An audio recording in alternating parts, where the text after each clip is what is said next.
Hello, Assalamualaikum warahmatullahi taala wabarakatuh dan selamat sejahtera. Jadi ini adalah yang episod yang ke-5 ya. Bersama saya Mama Ya.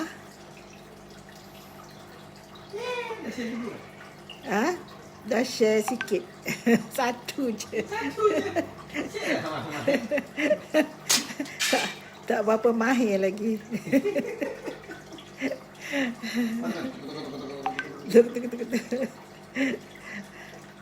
Okey. Jadi yang ini kalau nak tengok yang tu kat mana Nak tengok yang bawah tu orang komen. Swat ke kiri. Swat left. Kejap. Okey, saya sekarang ini satu mata. Ada komen? Ada. Tengah testing. Okey, tengah testing ni. Okey. Okey, Assalamualaikum sekali lagi. Okey, apa khabar semua?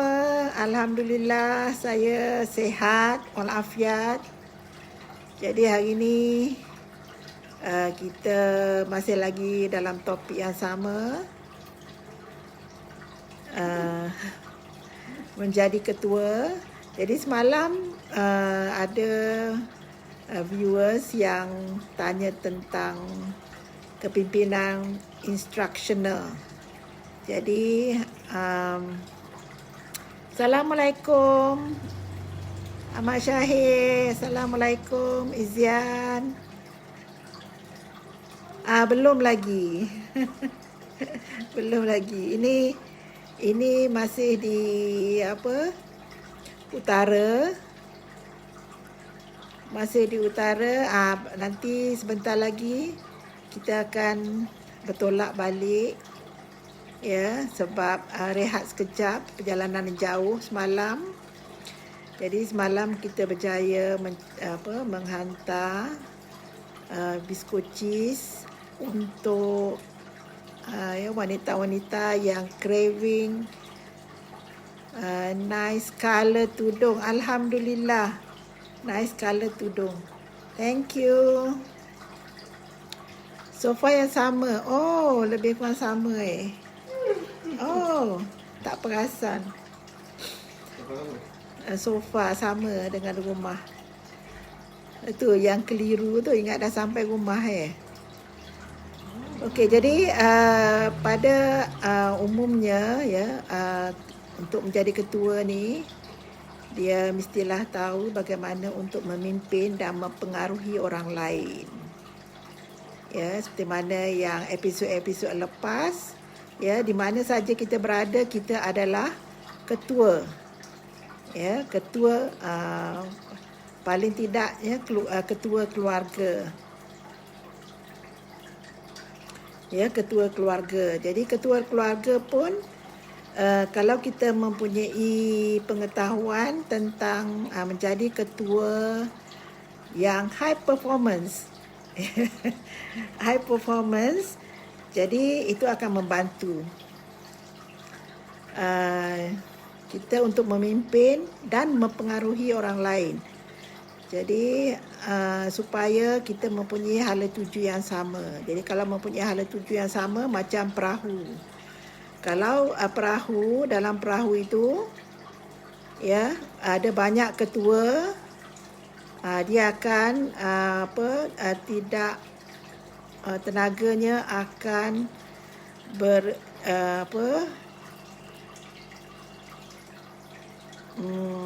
tidak tumpu pada satu tujuan, maka perahu itu akan lambat sampai.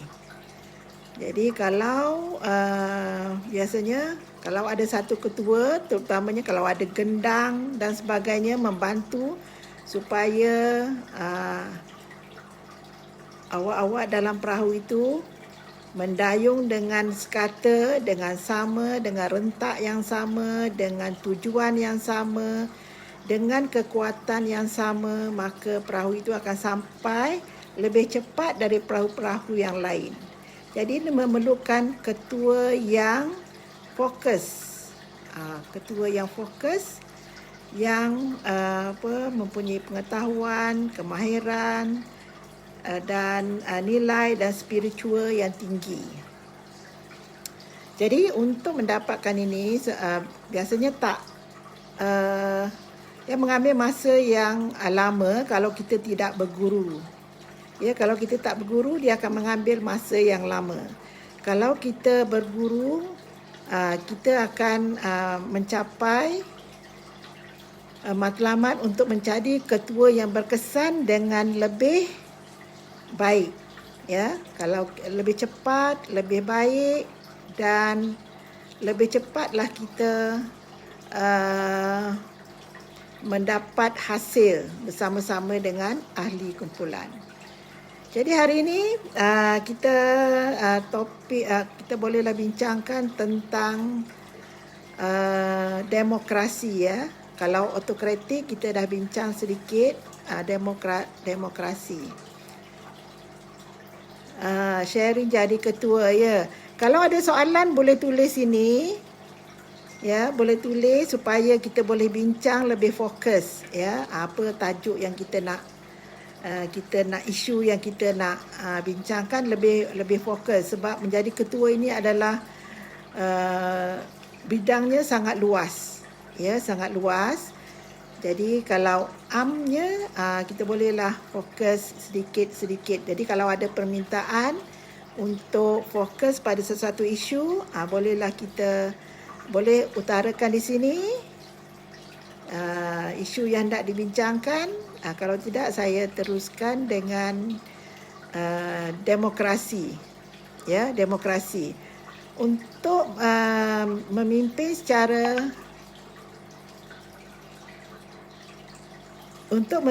secara demokrasi, jadi di sini memerlukan keseimbangan di antara orang yang dipimpin dengan orang yang menjadi ketua.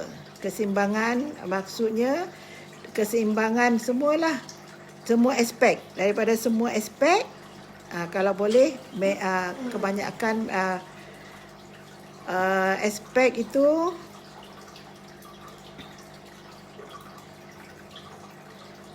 okey, bagaimana nak pastikan tim align dan faham apa yang nak disampaikan? Apakah step by step proses, cara penyampaian atau ini tak boleh nak tu lah.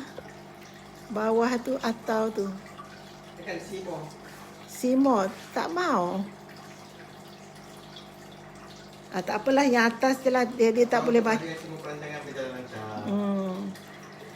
Okey, jadi alignment dalam tim. Pastikan alignment dan faham apa yang disampaikan. Jadi ini perlu diberi penerangan ya. Perlu diberi penerangan dan diadakan perjumpaan dan perbincangan ya. Untuk menetapkan dahulu matlamat ataupun misi visi yang hendak dicapai. Okey, kena itulah kalau untuk sesuatu tim untuk pastikan dia faham. Jadi di sini perlukan perbincangan ya, perjumpaan dan perlukan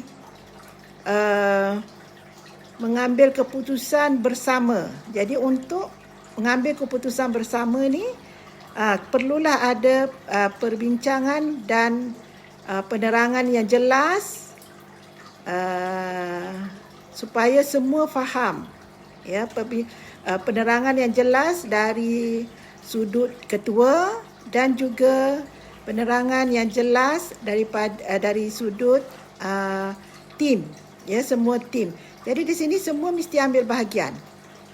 Ya, dalam perbincangan itu mesti semua mengambil bahagian untuk mencapai visi dan misi sesuatu tim, ya, untuk mencapai visi dan misi sesuatu tim.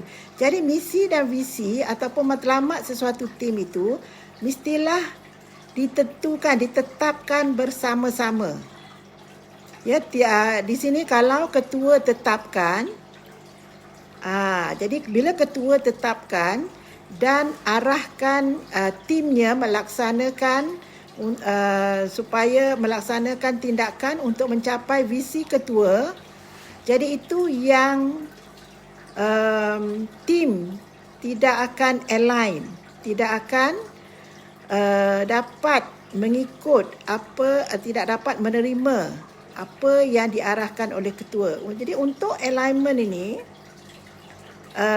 keputusan ataupun visi misi ataupun objektif matlamat yang hendak dicapai itu hendaklah ditetapkan bersama-sama. Walaupun ya ketuanya mempunyai pengalaman, kemahiran, nilai dan spiritual yang tinggi daripada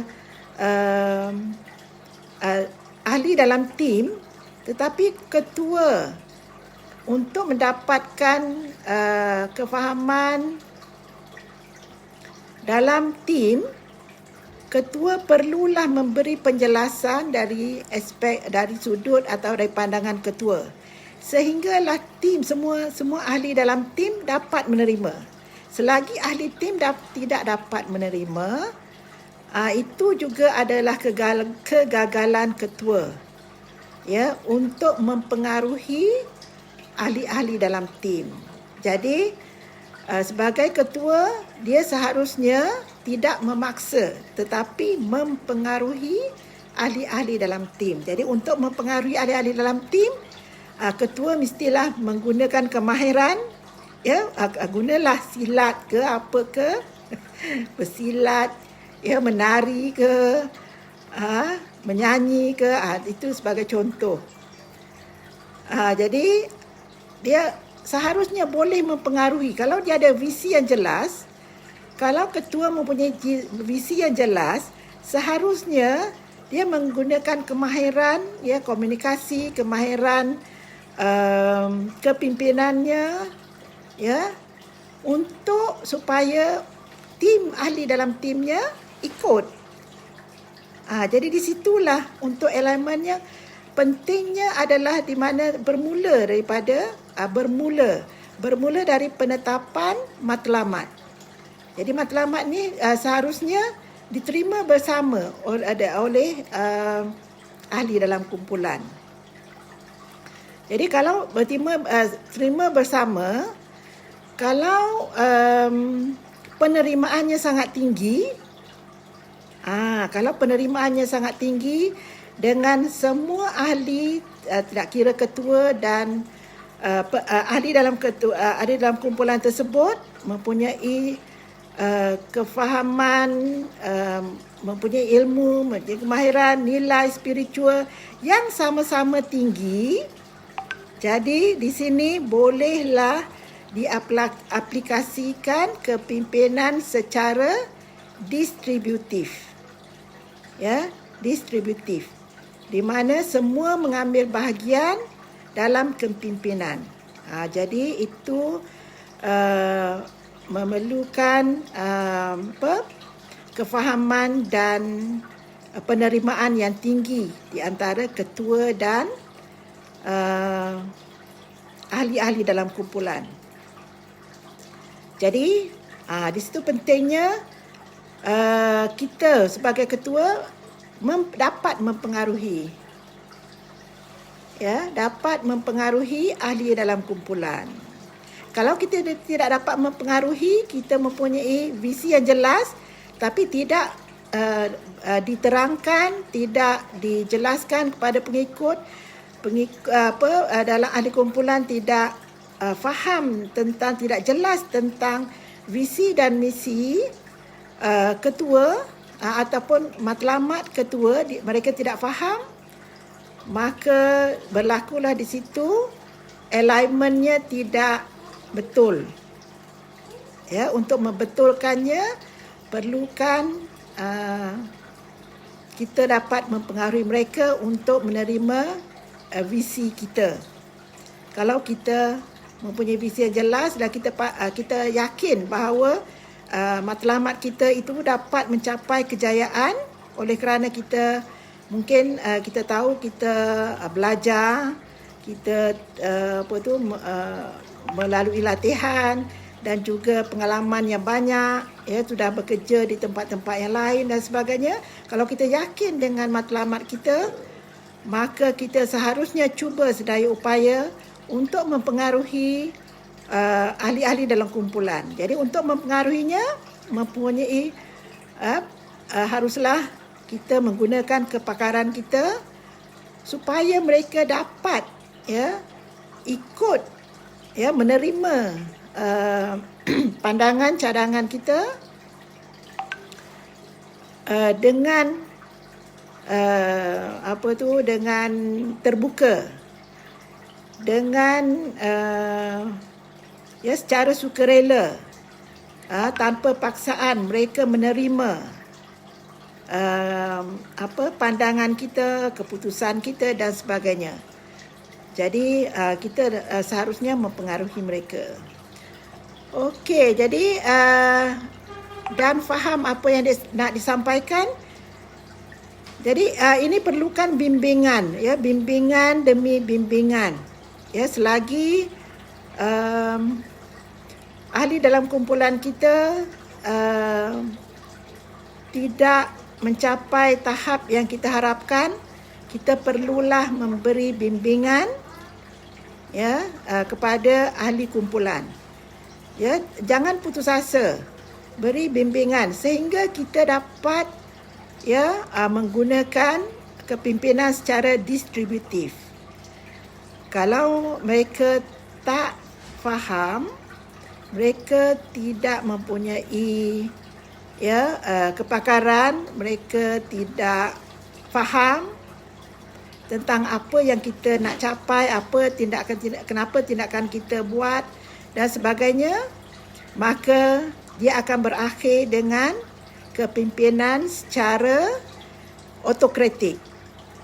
Ya, sebab di sini telah dijelaskan dalam episod yang awal bahawa kalau ketua itu mempunyai visi yang jelas tetapi pengikutnya tidak faham, ya, tidak mahu mengikut, maka kita sebagai ketua yang dilantik atau terlantik dan sebagainya, kalau kita harus melaksanakan tugas tersebut dalam masa yang singkat, maka kita terpaksalah gunakan kepimpinan secara autokratik. Okey. So, jelas tak? Saya belum berjaya lagi. InsyaAllah ini akan mengambil masa yang lama sekiranya jurang, ya, di antara ketua dengan ahli dalam kumpulan, ahli tim, jurangnya sangat besar, maka lebih lamalah, ya, masa diperlukan.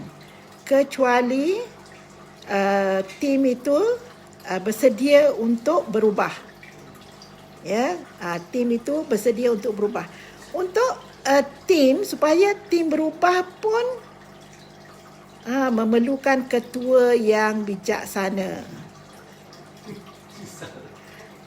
Memerlukan ketua yang bijaksana. Kalau selagi belum berjaya, ketua mestilah gunakan kaedah-kaedah yang dia diketahuinya sebaik mungkin, sehingga dia berjaya mempengaruhi ahli tim masing-masing. Okey, jadi itu dengarnya mudah, tetapi setiap itu ada kemahiran dan kepakaran. Okey, so insya-Allah doakan supaya Cik Ahmad Syahir berjaya memimpin tim dengan baik. Okey, insya-Allah. Jadi di mana ada kemahuan, di situ ada jalan. Ya, di mana ada kemahuan, di situ ada jalan. Dan tindakannya mesti cepat. Kalau cepat, tindakan yang luar biasa, dengan tenaga yang luar biasa, maka cepatlah boleh membentuk tim yang sama-sama bergerak, sama laju, sama visi, sama dengan sama misi, visi, tindakan yang kita harapkan. Jadi ketua ini bukan mudah rupanya, kena banyak bersabar, kena konsisten dan never give up. Ya, betul tu. Ya, bukan mudah untuk menjadi ketua yang baik. Ya, dia bukannya boleh jadi 100% baik. Ya, 100% baik itu adalah 100% baik itu mungkin Nabi Muhammad SAW. Ya, kita memang manusia mempunyai banyak kelemahan. Jadi kita buat apa yang terbaik, dan selepas itu kita berdoa kepada Allah Subhanahu Wa Taala supaya Allah memberi jalan, dorongan dan insight kepada kita untuk memimpin ahli dalam kumpulan. Okey, kalau tak ketua relax dan berehat daripada jadi ketua sekejap, boleh tak ketua relax dan berehat? Ini boleh sekiranya sudah berlaku kepimpinan secara distributif. Boleh berehat. Boleh berehat sekiranya anda telah pun menjalankan sehingga dapat mencapai sekurang-kurangnya kepimpinan secara distributif, di mana telah diagihkan. Distributif ini adalah kepimpinan agihan. Kita agihkan tanggungjawab kita kepada orang-orang yang di sekeliling kita, staff-staff kita, kita dah agihkan. Kita dah agihkan, yang ini buat ini dan dia tahu. Kita agih dan dia tahu. Iaitu sudah berlaku empowerment dan kita sudah pun memberikan bimbingan, ilmu dan sebagainya. Kita dah yakin walaupun kita tak ada, dia boleh melaksanakan tugas dengan baik. Itu bermakna ketua sudah pun berjaya membimbing ahli kumpulan untuk mencapai visi dan misi ataupun matlamat yang telah ditetapkan bersama. InsyaAllah. Semoga kita mencapai ke tahap itu. Jadi untuk kepimpinan secara distributif,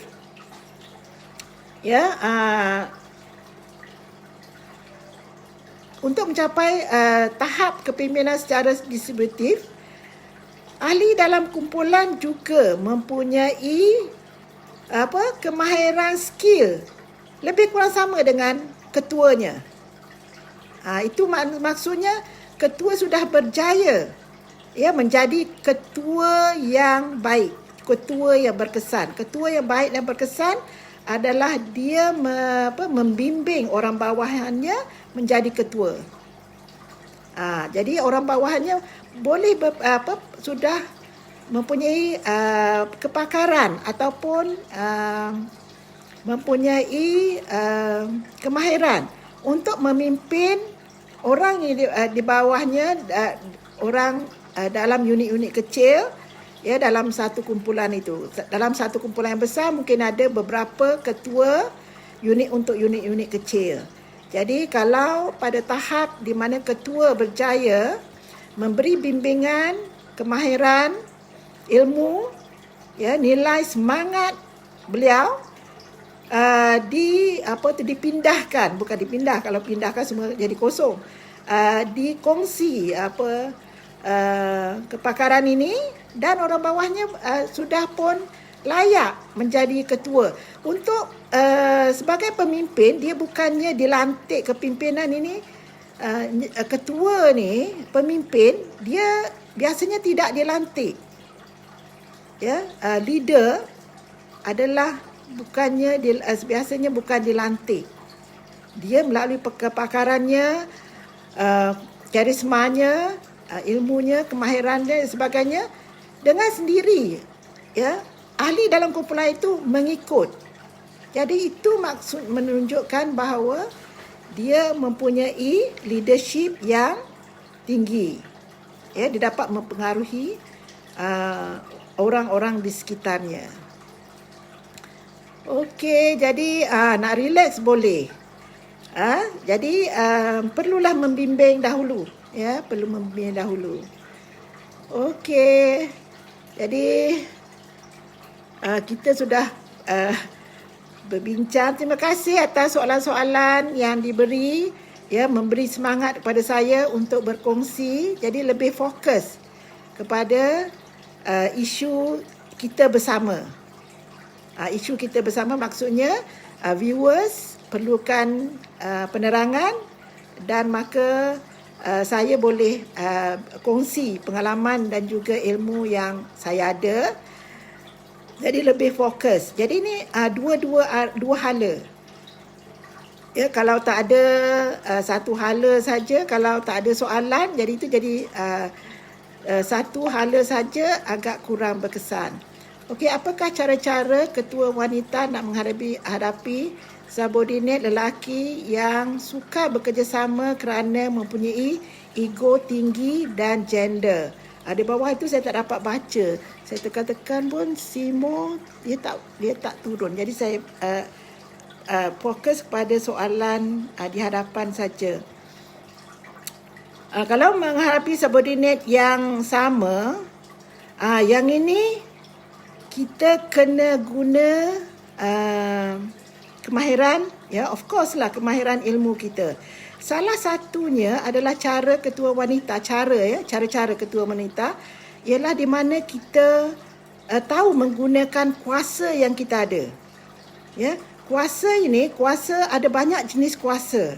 Nanti kita akan bincangkan jenis-jenis kuasa. Jadi saya sebut yang secara kasar saja. Jadi kita kalau sebagai ketua, kalau kita ada kuasa yang sah, salah satunya adalah kuasa yang sah, legitimate. Kita dilantik oleh katakanlah syarikat. Itu kuasa sah. Itu juga membantu mendapatkan kerjasama subordinate. Ya, tak kira lelaki atau perempuan. Itu kita ada kuasa khas, kuasa sah, legitimate power. Selain daripada kuasa sah, ya, kita sebaiknya supaya tim subordinate lelaki ataupun perempuan untuk dapat, ya, kita pengaruhi, sebaiknya kita menggunakan kuasa pakar. Ya, kuasa pakar. Maksudnya di sini kita mempunyai kepakaran, kita mempunyai ilmu, kita mempunyai kemahiran. Dengan secara tak langsung, ya, orang akan lebih percaya sekiranya kita lebih pakar. Ya, kita lebih tahu dalam menjalankan tugas kita. Jadi orang ikut kita, kita sebagai pemimpin, dalam kita sebagai ketua yang dilantik, contohnya kita sebaiknya ada kuasa sah dilantik. Itu lebih senang dicampur dengan kuasa-kuasa lain, iaitu kuasa katakan kuasa pakar, kepakaran kita. Jadi secara tidak langsung, kalau kita mahir, kita berilmu, kita berkemahiran, kita mempunyai semangat yang tinggi, kita mempunyai nilai yang tinggi, iaitu tidak putus asa, bersemangat, ya, kita dapat pindahkan energi kita kepada mereka, maka perlahan-perlahan mereka akan dapat dipengaruhi, dan dengan secara tak langsung kita akan dapat mengurangkan ego sama ada lelaki atau perempuan yang tinggi. Jadi ego ni tak semestinya pada lelaki saja, ada yang perempuan dan lelaki sama saja, ya, mempunyai ego, terutamanya kalau kata sebagai salah satu sebabnya dia rasa dia lebih pandai, lebih bijak, sijil kepakarannya lebih tinggi. Jadi Yang ini walaupun kita tidak ada sijil, tapi kita boleh tunjukkan kemahiran kita. Kita boleh tonjolkan kemahiran yang kita ada. Ya, ada yang tak mempunyai sijil dapat menjadi ketua yang mempunyai PhD, ya, double PhD dan sebagainya. Kenapa dia boleh menjadi ketua kepada ahli kumpulan? Assalamualaikum. Okey, jadi inilah, ya, kemahiran-kemahiran dan ilmu yang dan juga leadership yang ada pada seseorang yang tidak mempunyai sijil tetapi dapat mempengaruhi ataupun dapat memimpin ahli subordinat ataupun ahli kumpulan yang tidak mempunyai sijil, yang mempunyai double PhD ataupun sebagainya, dengan dia dapat, ya, menggunakan kemahirannya mempengaruhi. Ya, tak kira dengan cara apa sekalipun dia dapat mempengaruhi supaya ahli dalam kumpulannya dapat ikut dan apa yang diarahkan ataupun apa yang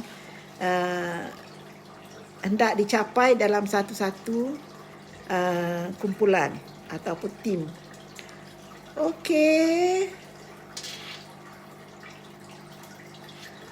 Jadi karismatik juga dapat membantu, ya. Karismatik, iaitu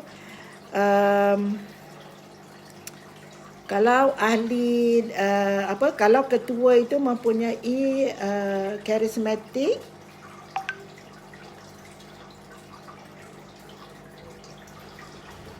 mempunyai karisma yang tinggi, dia dapat mempengaruhi orang di bawahnya.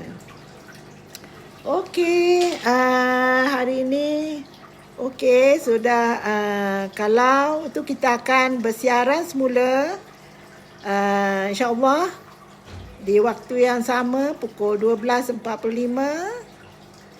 ya,